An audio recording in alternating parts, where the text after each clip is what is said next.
जय श्री राम दोस्तों। आज हम आपको महाभारत के रचयिता और महाभारत के बारे में विस्तार से बताएंगे। तो चलिए वीडियो को शुरू करते हैं। दरअसल महर्षि वेदव्यास महान महाकाव्य महाभारत के रचयिता तथा सनातन धर्म के महान आचार्य हैं। वेदों का विभाजन करने के कारण ही वेदव्यास के नाम से वे विख्यात हुए। महर्षि वेदव्यास पराशर मुनि और सत्यवती के पुत्र हैं। महर्षि वेदव्यास को आदि गुरु भी कहा जाता है, इसलिए उनके जन्मोत्सव के दिन गुरु पूर्णिमा मनाई जाती है।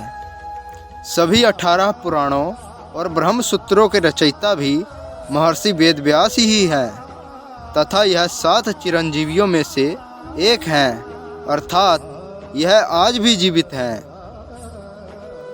प्राचीन भारत में ययाति नाम के प्रतापी राजा राज करते थे, जिनकी राजधानी खांडवप्रस्थ थी।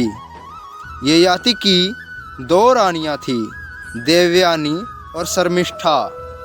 देवयानी से 2 पुत्र उत्पन्न हुए, यदु और त्रवसु। यदु के नाम से आगे चलकर यदु वंश चला, जिसमें श्री कृष्ण पैदा हुए।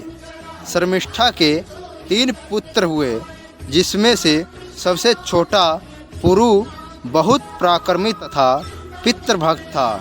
पुरु के नाम से ही पुरु वंश की परंपरा चली। पुरु के वंश में ही आगे चलकर दुष्यंत हुए, जिन्होंने शकुंतला से विवाह किया तथा उनके पुत्र भरत के नाम पर ही हमारे देश का नाम भारत पड़ा। भरत के वंश में हस्तिन नाम के राजा हुए, जिन्होंने अपनी राजधानी हस्तिनापुर बसाई। हस्तिन के राजवंश में कुरु के राजा हुए, जिन्हें वंशज कौरव कहलाए। कुरु के नाम से ही कुरुक्षेत्र प्रसिद्ध हुआ। कौरव राजवंश में शांतनु नाम के प्रतापी राजा हुए। शांतनु ने देवी गंगा से विवाह किया था। कहा जाता है कि एक बार 8 देवताओं से तंग आकर वशिष्ठ मुनि ने उन्हें श्राप दिया कि उन्हें मनुष्य योनि में जन्म लेना होगा, परंतु 8 देवताओं की प्रार्थना पर मुनि ने कहा कि 7 देवताओं का तो जन्म लेते ही उद्धार हो जाएगा, पर सबसे उत्पाती देवता प्रभास को मृत्यु लोक में बहुत दिन तक रहना होगा। इन्हीं 8 देवताओं को श्राप से मुक्त कराने के लिए देवी गंगा ने उनकी मां बनना स्वीकार किया। शांतनु से विवाह करने पर गंगा को 8 पुत्र हुए। 7 को तो गंगा ने पैदा होते ही अपनी धारा में बहा दिया। 8वें पुत्र को शांतनु ने नहीं बहने दिया तथा देवी गंगा इस पुत्र को अपने साथ स्वर्ग ले गई तथा इसका नाम देवव्रत रखा। देवव्रत ही आगे चलकर भीष्म के नाम से प्रसिद्ध हुए। एक दिन गंगा तट पर शांतनु ने देखा कि एक बालक ने अपने बाणों से गंगा के प्रवाह को रोक रखा है। तभी गंगा प्रकट हुई तथा शांतनु को बताया कि यह आपका पुत्र देवव्रत है तथा देवव्रत को शांतनु को सौंप दिया। एक बार शांतनु ने यमुना नदी के किनारे एक सुंदर धीवर कन्या सत्यवती को देखा तथा उसके विवाह की इच्छा प्रकट की।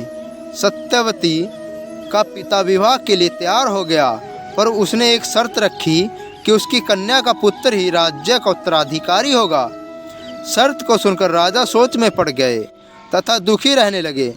पिता के दुख को जानकर देवव्रत स्वयं धीवर के पास गए तथा कहा कि उनकी कन्या का पुत्र ही राज्य का उत्तराधिकारी होगा।